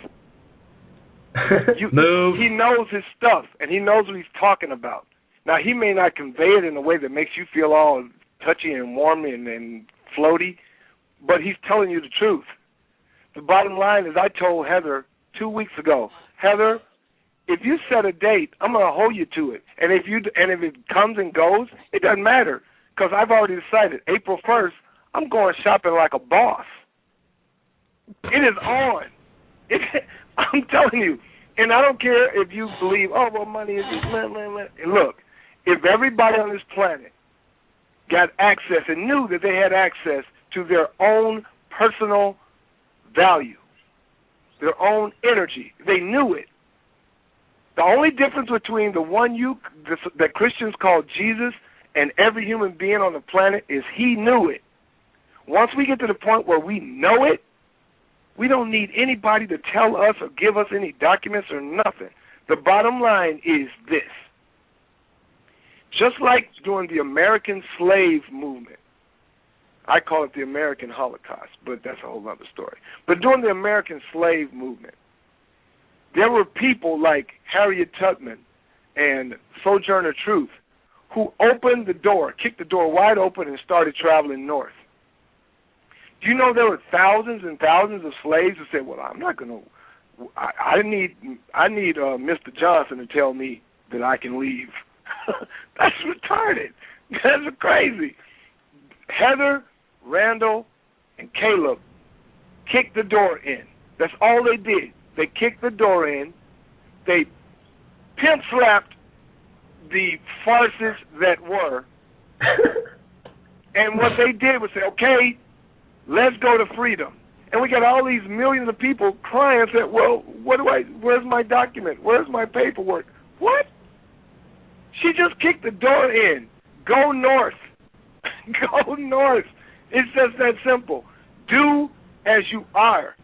Because all of the farces that were have always been a farce. There's nothing real that's ever existed in them. All they did was say, hey, look, guys, these people aren't even real. This isn't even real. So now go. Do what you got to do. And like I said, CVAC, I'm a CVAC. You don't have to set up a system. I'll set up my own system. Funding, Treasury, if that doesn't go down in a week or two, it doesn't matter, April 1st, I'm going. What I say, Brahim, I'm going shopping like a boss. Some way or another, I'm going to do what I said I'm going to do on April 1st. If Heather, Randall, and Caleb help me, awesome, cool. I already told Caleb today, Caleb, as soon as this is all done and I buy all the stuff I ever felt like I wanted and then I take a couple of breaths, I'm coming to you, brother, and we're going to write some epic music. It's on. I don't care. It's done. It's done. Quit crying about it and just start heading north. Start packing your bags. Load the wagon. That's what's up. Can I get an amen? I hate to break it down. Don't make me wing slap somebody in here. So that's what's up. I saw that as for me the analogy was the OPPT came in, back the curtain, and we all saw the wizard behind the curtain standing there with his pants down. And that's, now that the illusion has been broken of who and what they are, they've lost their power over you, in my opinion. Exactly. It's just, a guy with his pants. That's my point. Okay, thank you, Seraph. I'll leave you out and bring someone else. Thank you. Thank you. I'll leave you in my office. Okay, area code 646. Hello, Lisa. Area code 646. Hello. Hello. Hello, Lisa. It's Rick. Hi, Rick. Hey, Rick. I have a feeling we definitely need a little levity in this situation here. You gonna bring some? Bring it on. I was thinking about some good one-liners, but there were none coming to mind, and I thought, oh great, I'm probably the second or third caller, and sure enough. First of all, I just want to say I listened to Caleb on the abbreviated interview on Morning Brew a few days ago. Thought he was immensely articulate and had wonderful things to say, things that were so crystal clear that I ended up, mentioning them to other people later as metaphors. So I'm not particularly fazed by anything that's happened tonight because I think the man probably has a vision that's a lot bigger than most people can grok. And I think you're right. And that frustration now is coming out in the chat room, like I don't get it. Where's the hook? Take him off stage, all that kind of crap. And frankly, I think it's been said a couple of times. We got that kick in the rubber parts that we needed, and really, that's what we've been seeing that in our films for over a decade. We saw it with Morpheus and Neo in The Matrix. We saw it in V and Evie and V for Vendetta. We saw it again with Cloud Atlas last year. The whole discernment and distinctions about freedom. And people, still are saying, show me the money, like it's the Jerry Maguire show or something. And money is no more relevant, in my opinion, than the CVAC thing. They're tools, they're constructs that allow us to feel we have power. But they don't give us power, they give us the perception that we have power. So let you know. I hope you're getting all of this down, and you're typing furiously. You're getting all this? Stop typing furiously. Take copious notes. Anyway, I didn't really have a question. I did have a question, but after the whole conversation turned the corner, it's like, well, my question sucks, and I'm not going to ask you because it's embarrassing. But I just wanted to say then, since I've got the time and I'm going to get off, is that I don't see any discontinuity. What I see is exactly what you said. It's providing a contrast, and that gives us better depth perception. And if you can't deal with the depth perception, then hey, like Caleb said, go find another master. So bless you all. You're holding together pretty well under pressure, I have to say. So right on. And still a fan. Thanks, still a fan. Thank you. Thank you. Okay, area code 514. I'm going to try and race through these. Area code 514. Hello. Area code 5. There he is. Hello. Hello. Hello. What was your name? Are you hearing me? Yes, we can hear you. Wow, it's incredible. Hey, thanks a lot, everybody. You're wonderful. My name is Paul. I'm calling from Montreal. I would like to do some filings, and I'm not very good at it. And I would like to have a phone number of the OPPT here in Montreal, so I can give them a phone number, so I can call them and ask them if they can help me with that. Are you talking about putting? Are you talking about just using the courtesy notice, or are you talking about? Yeah, the courtesy. There's an email that is manned by Ken Bartle here in Australia. Then you can communicate with him via the email address. I'm not very good with the computer. I was hoping for a phone number and make an appointment with one of them, so they can help me with to file this correctly. Well, nobody. I mean, there's nobody officially to call, because this is a people-driven movement from everybody all around the world, and the ones who created the courtesy notice are based in Australia. However, I'm sure there are people in Montreal who are using them and be happy to help you. How could they possibly get in touch with you? Do you have an email address they contact you with? Well, like I said, I'm not very good with the computer, and I probably would have to reboot the whole thing. But I can't give my phone number, but I don't know if somebody will call me. I don't know. Well, I don't really want you to announce your phone number on the air. Exactly, yeah. That's what I was just going to say. We don't really want to announce in public personal phone numbers over the radio. If he can get an email to me, I can hook him up with Dale. He doesn't have an email. But that's the problem. Yes, Chris, Daryl. Yeah, there's no way of doing this on the air with phone numbers, so it's not really. There's no easy fix here. Yeah. Well, all right, guys. So, thanks a lot. Bye-bye. Thanks for calling. Hang in there. Sooner or later, you won't need that courtesy notice. Say again? Thanks. He said sooner or later you won't need the courtesy notice, but in the meantime, really, resources are all online. So, should I just a message from Daryl that he's happy to help him out, but we just need these two people in touch. Any suggestions? And we can't do that via advertising phone numbers. I'm sorry. No, that's what I'm just going to say. Other than swapping phone numbers at point. Do you have a friend or family member who's got an email address that could email you? Oh, boy. There's about 400 people here in the block that I'm living in. I'm leaving some memos here and there, and the next day I find them in the garbage. I'm alone. But like you guys say, maybe later on we won't need it, so I guess I'll just move on with that. And I'll keep listening to the show in case something happens. And Lisa, I've been... Okay, thank you. Okay, thank you. Bye-bye. Thank you. No, you can finish your sentence. Okay, no, he's gone. All right, area code 612.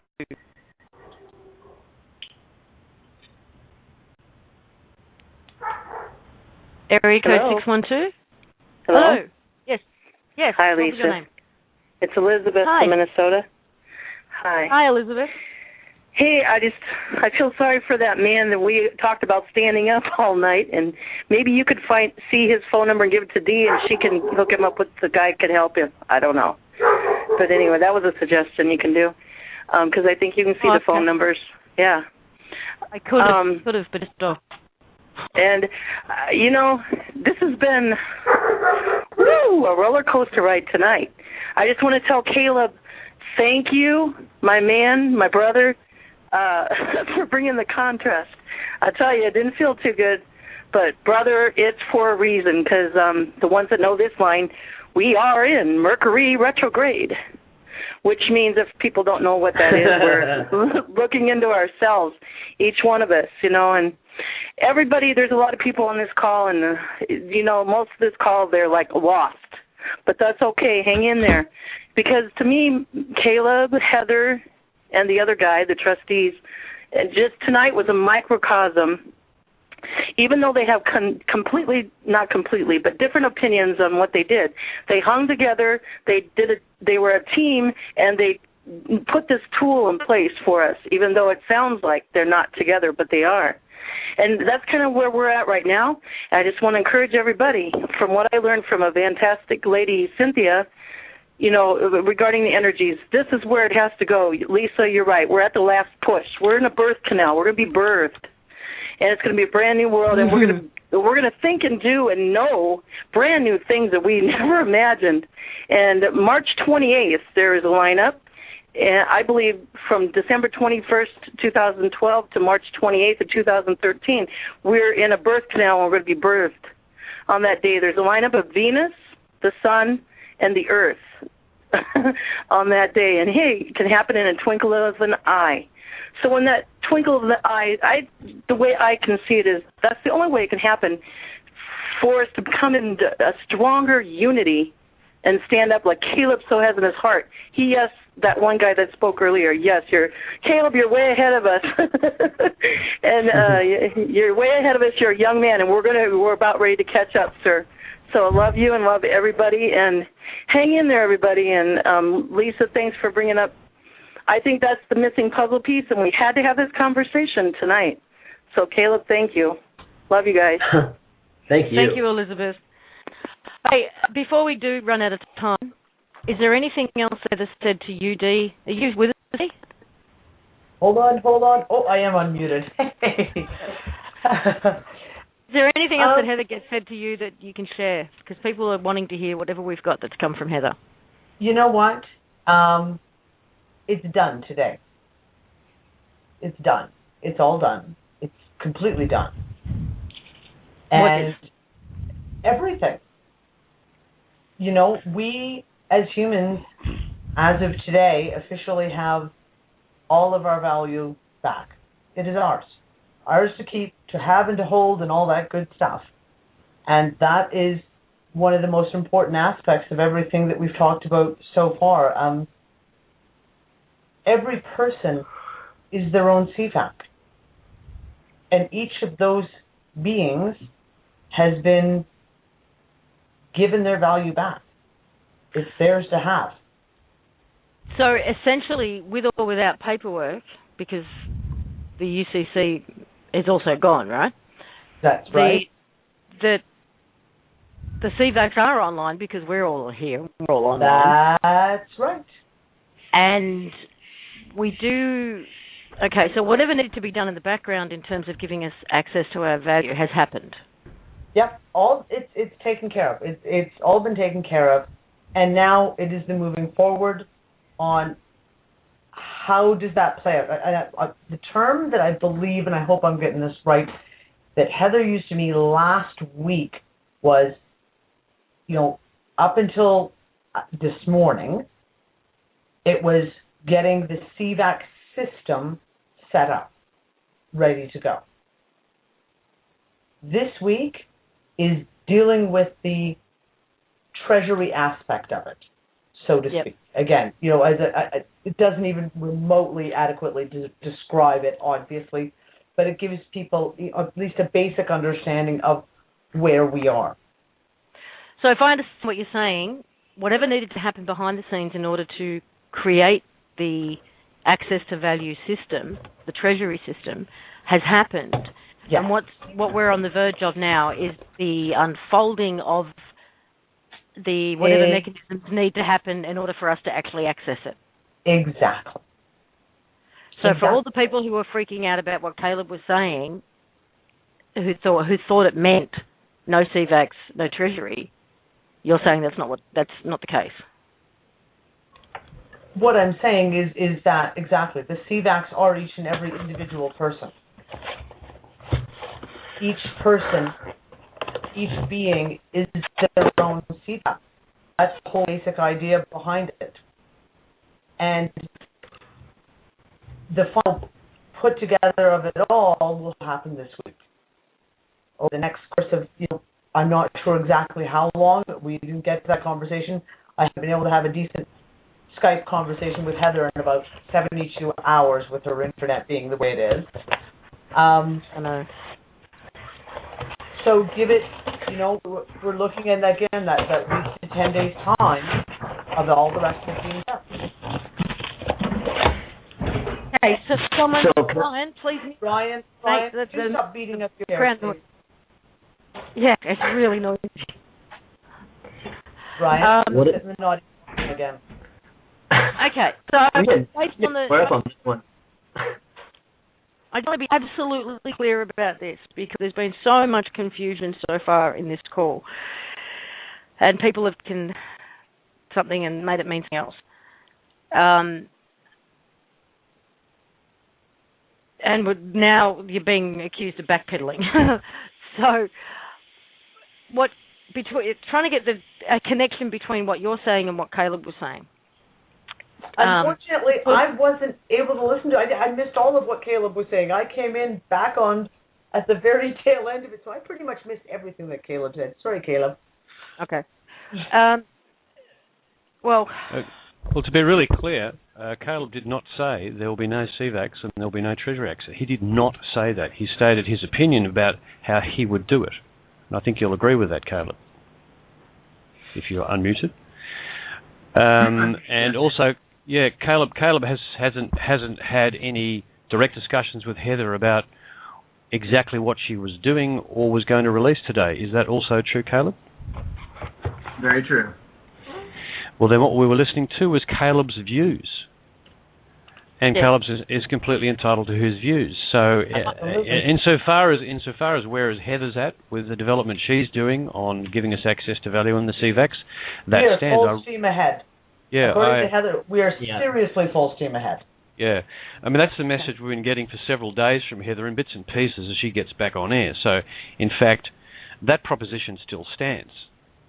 We've had a very spirited discussion because, Caleb's presented us with a really in-your-face view, and that's part of the process, folks.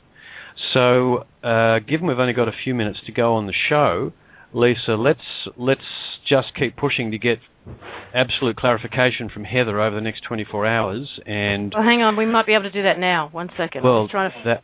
We're quick. We're doing a ridiculous jump around, and we've got AK on a phone, and he's called her on her cell phone, and he's trying to tie her in through Blog Talk. So just give us a moment. Okay, AK, how can I identify you in the Blog Talk? Can you let me know that? I will bring you straight out. Lisa, we can go over. Yes, I know, and we probably will. If we actually do get Heather online, we will. I'm sure of it. So if we manage to get Heather online, guys, and we do go over, if you're just listening to this at Blog Talk, you'll lose the connection. If you've called in, you'll be able to hear the rest of the show. Otherwise, you'll have to go back and listen to the archive. AK, let me know how to find you. Where are you? I can't find him. I can't get a hold of him. I'm trying to flag him down.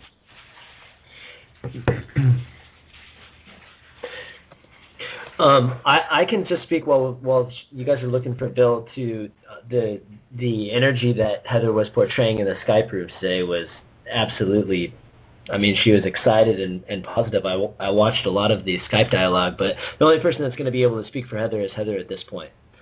So hopefully. Oh, absolutely! It's the same message I was getting. The little snippets that I was getting over the last few days is that it's all done, and we're full steam ahead. Oh yeah, seriously, full steam ahead. Yep. So, watch this space. And tomorrow, because we've run out of time now, one of the things I'd like to do, I'll take a couple of minutes now, I'll reserve a couple of minutes in the show tomorrow. I actually want to read out a couple of paragraphs out of the one of the documents that defines the CVACs to share with you why the concept is exactly what I want to see happen. And it's all down there in black and white, folks, and I'll read it out tomorrow. Okay, hold on. We're still struggling here. I'm playing a tag with AK all over. 760. Looking for 760 area code. 760. I've got one here. Give it a try. Okay, AK, is that you? AK, is that you? Hello? I've got a 760. That should be him. 767. I've got another one. Hang on. I'm going to try all the 760. 760. AK, is that you? Hello, this is Anna Marie. Okay, sorry. I'm looking for somebody else. I'm looking for American Kabuki. No, that's the two that I've got. So he's not 760. Hold on. He's typing in right now. He's I lost her. Yeah. All right. What are we up to? 5 minutes to go. Should we try and squeeze another call in? I've got two people here with 760. So you're unmuted if you're on 760. Hello? No? Okay, I will mute you again. All right, guys. Anything else, Dee, from Heather that you wanted to share? No, just, kind of like Brian said, I just wish I could share the energy with everyone that we've had for the last 4 days especially. There is no pause, there is no delay, there is only full steam ahead, and the energy has been incredibly powerful, and just we are moving forward and moving forward fast now. And so I can see in the chat rooms, in the RTS chat room, people are starting to get all upset. This is not a halt, this is not a delay, this is not anything like that. Nothing has changed. And we are seriously moving forward. Caleb, do you want to say anything to that? Because I think people have really taken what you said I don't know. They've taken it to heart, and they've taken it very negatively. Well, listen, I'm going to be really clear here, as clear as I can. No one is showing up on a white horse with flowing hair to rescue you. You are rescuing you. All the gold in the world doesn't rescue you. All the silver in the world doesn't rescue you. You do. And when you step forward and you seize that moment, amazing things will occur. Beautiful things will occur. Because you, in that moment, become the center.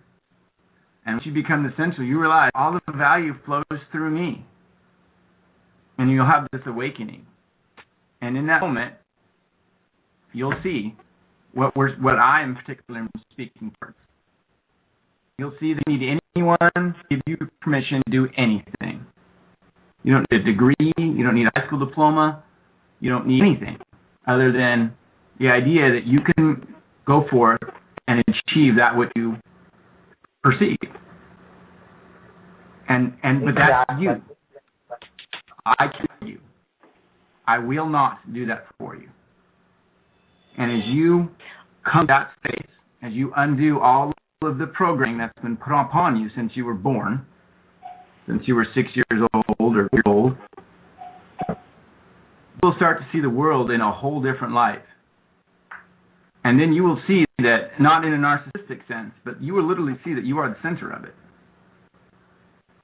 And once you come to that place, you'll realize that you can harness the power of the energy, harness the power of the universe, and it can flow through you. And you can do whatever you want. And once you're there, you become the CVAC. So if you study history, these are the slivers of things that I believe people like Albert Einstein and the Wright brothers grasped onto. And so what I encourage you to do is these things don't need to be accidents. These can be purposeful events. And we can all be Albert Einstein. We can all be the Wright brothers. We can all be Chopin. We can all be Da Vinci. we can all reach forth into the universe and bring out this magnificent energy and use it to bless each other and the world around us. That's all I have to say. Well put. Okay. The one thing I would add is I'd like to remind everyone of the incredible show that we had, I don't know, 2 weeks ago, 3 weeks ago. I have no track of time anymore. When Heather explained the meaning of the filings on December 10th. The Declaration of Satisfaction. That's right. The experiment is over. And I think that's what Caleb is kind of talking about too, and that's what I take it is when the experiment is over and we all take off our blindfolds, we will remember, and then we will know exactly who we are and what our value is. We don't need to be rescued, and I hear Caleb on that, because we already know it. We already know it. Guys, we're down to seconds. I'm going to thank everybody for joining us today. We'll be back tomorrow, 1 hour later, on the 5D network. And if we cannot get Heather on tomorrow's call, then we will try just to make the best of it. Whenever she's online, we'll record a conversation with her so she can share what she wants to share, and we'll make that available. So thank you all. It's been a big one, and we'll talk again tomorrow. Thanks, everyone. Bye. Namaste. Everyone. Namaste. Good night. I really don't want to get caught up in holding on to some date or some attachment or expectation to, to linear time, some linear time goal of when this will all unfold. But today I went on to, I know we usually keep a lot of this stuff reserved for the Collective Imagination show, but considering where we are and how quickly this is all unfolding, it sounds like, it makes a whole lot of sense for the merging of the two concepts to go together, because there's a very multi-dimensional aspect to everything that's happening right now.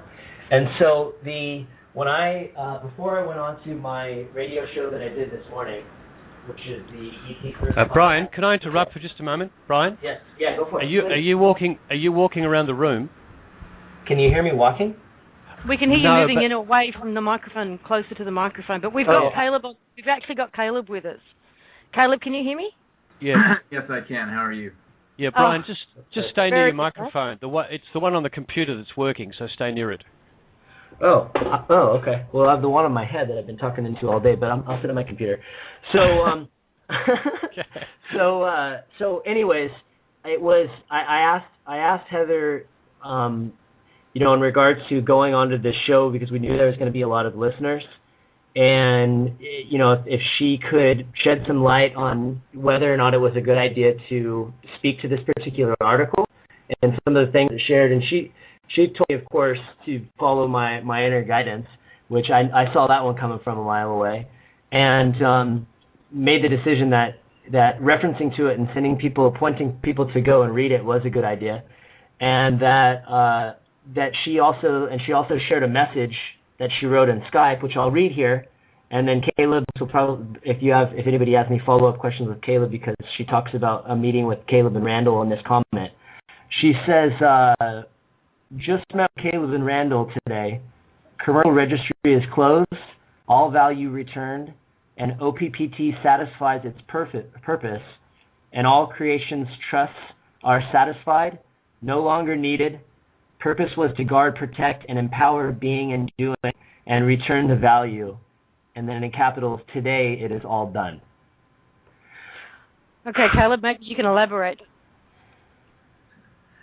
Yeah, what's going on? So the CVAC as a construct has never set well with me, because I'm a believer that the problem is solved when the individual rises up and solves it. If you want to learn how to play the piano, I can't do that for you. You have to learn it yourself. So the CVAC, it was always supposed to be a construct or an interface between the people and the powers that were on their way out the door. And the reality of it is, each individual is the value. They are the where the value is stored, and that's what the powers that were vampiring off of through all of their paper. So the public trust held.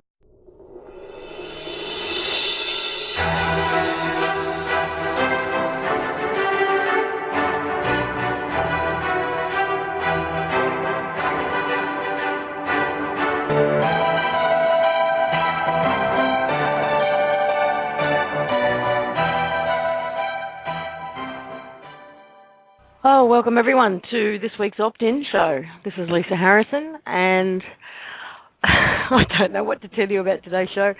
I mean, we are always winging it on these shows to some degree, especially since we got back on air at the beginning of this year, because events have unfolded at such a speed, things can change just before we go live. So, but I think that's never been more true than today, to be honest, because the communications have been so scattered, especially with Heather, over the last 3 or 4 days, that we're going on bits and pieces and snippets of information to try and share with you. We did have Heather online about half an hour ago for 10 or 15 minutes, and the connection was very bad. She kept dropping off, and about 10 minutes ago she dropped off, and it stayed off so far. So we're going to do our best today to share with you what we can. Myself, Chris, Bob, and Brian are all here with little bits of information that we can hopefully put together a big picture for you. So we'll get started. I'd like to bring out Brian. You there, Brian? Yes, I am. Hello, Lisa. Hello. Welcome. It's going to be a day. And Chris, are you there? I'm here, and head spinning like the rest of you guys, because as Lisa just said, we've got a very interesting picture to paint, but slightly a jigsaw puzzle at the moment. But what we've decided to do is just tell you everything we know, which is not a lot. Sometimes it feels like, but anyway. Bob, where are you? I'm here. I am here. Hello, Lisa. Hello, everyone. Now, before we move any further, I just want to say to everyone, please go to freedomreigns.us to get into the chat room. That one does hold an awful lot more people than the one at Blog Talk, and Deatra would prefer it if we went there. It gives her a better indication of how many of you are joining in on these calls as well. So please go to freedomreigns.us and click on the chat link. So we are continuing to try and, as always, bring Heather on the call. And she comes on. But where do we start? I mean, guys, we've been talking, and we're certainly feeling the energy. People are feeling the energy. There's been some very interesting articles, pieces of data come online in the last 24 hours that we've all taken note of. There's one that we want to bring your attention to in particular, which originally was posted on a website called Quantum Odyssey. Has also been reposted at American Kabuki. I won't give you the Quantum Odyssey address simply because it's far too long. But the space to speak in the language of the powers that were. Now that it's been spoken and it's not been refuted, there's no point for it to be there anymore. And I've been in a hurry to tear down the public trust for a long time. I do not like the idea of any sort of structured power anywhere, because it doesn't need to exist, ever. It never did, and it doesn't need to now. So the public trust has served its purpose. People have the ability to stand. They just have to choose to. Everyone can be a genius piano player. You may not want to sit on a hard wooden bench for 10 years, but you can do it if you want. Muggsy Bogues is 5'4", and he managed to play professional basketball. You know, it really boils down to what you want to do with your energy and your existence. So it's for people to get their head around the idea that the People's Trust has done what it set out to do, when they don't see anything in their lives changed. How can you say it served its purpose? That's going to be the comeback. I don't know. I just saw somebody float something around our chat room saying that 685 heads of large corporations and states have all resigned. So tell me when that happened in the last 40 years. Yeah, wow. I mean, at some point in time, if you want to be spoon-fed, and I'm not trying to ask when I say this, but if you want to be spoon-fed, then go sign a slavery contract with a different master. I don't know what to say. I'm not kidding. Like, you know, at some point in time, you have to take control of your own existence. And we have spoke to the existing construct in their language and told them that they don't have the right to my labor, and they agreed. So it's done. So where do we go from here? Well, start to conduct your affairs accordingly. Everyone has been saying that this is a play, and that there are actors on the stage. So stop acting. I keep seeing these write-ups go out that I have nothing to do with. None of the trustees have anything to do with. I talk about people who are stopping actors because they're refusing to participate. And so if everyone refuses to participate, that is your solution. It's kind of like when the peasants after the Black Plague told the lords, you got to pay us now. And they all stood up and did it. And suddenly, that's the way it was. It's the ultimate 100 monkeys syndrome. So, at some point in time, people have got to say, we've had enough. And then there's your change. Otherwise, you're asking for another emperor to rise up. I mean, there were comments. There was a comment from Heather in one of the chat rooms that you guys had done some intensive data exchange. Yeah, Heather and I argued term that was called. Yeah. So what came out of that? What is that? What you're talking about now? That this is what came out of that? No, that was a different argument. I mean, discussion, intense discussion. That intense discussion had to do with labor exchanges.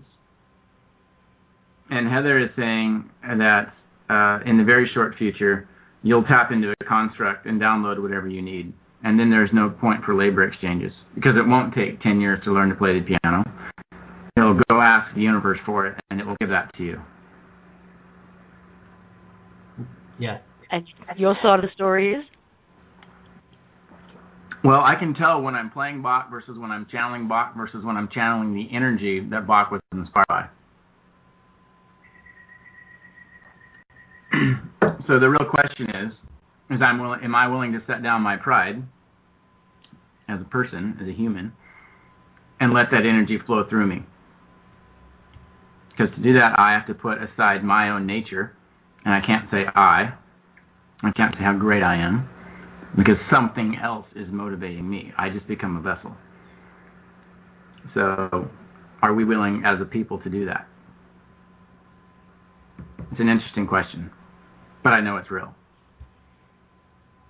And you could probably tell in the recording who I'm channeling or who I'm participating with at that point in time. If it's me, or if it's Bach, or if it's the energy that he brings forth or brought forth from. So there's so many. Go ahead, Lisa. No, go ahead. Well, I was going to say there's so many layers to all of this. You know, right now, what's going on is there's a lot of people trying to decipher what's going on based on their senses. They can see, right? And then you have all the layers. Yeah, correct. And then you have all of those layers that are, I don't want to say more important because they're additional layers. It's more data. It's more energy. It's additional pieces to the puzzle. And so you have a lot of these things that are happening behind the scenes. People, just because they can't see it or hear it, know that there's a lot of people out there that can feel it. They're looking for answers based on things they can see and hear. Right. And this conversation, because that's what it's been, you know, these conversations that we've been having, everybody listen to for the last months now, Sure. have evolved so fast and have gained so much new perspective that people are realizing that, at least I hope that some are realizing that, based on what I've been told and what I've heard, is that sooner or later, because what everybody wants to know right now, and this is the burning question, is when do I get access to this value, to these systems that allow me access to my own value? And we start to pull that apart. Yeah, I realize that. But that's the thing. That's the point that people are really coming to grips with, is when they realize that in a state of pure potential. If you go to American Kabuki, it's titled "The Next Great Event in the Awakening." If you'd like to read it, it's a fascinating piece of information. Brian, you want to elaborate on it? Yeah, I guess so.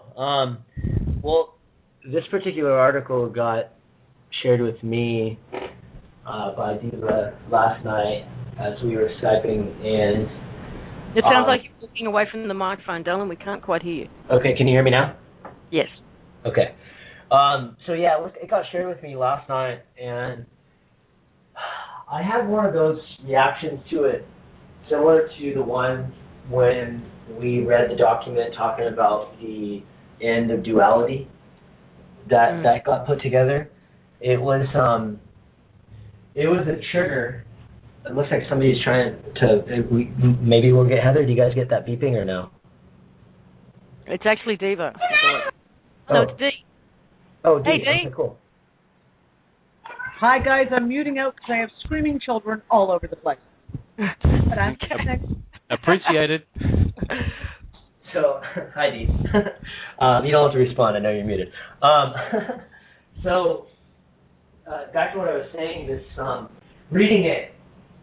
I mean, it was a really big trigger for me. It triggered some emotions. It triggered some dreams that I have that were very similar to some of what was described in this particular article.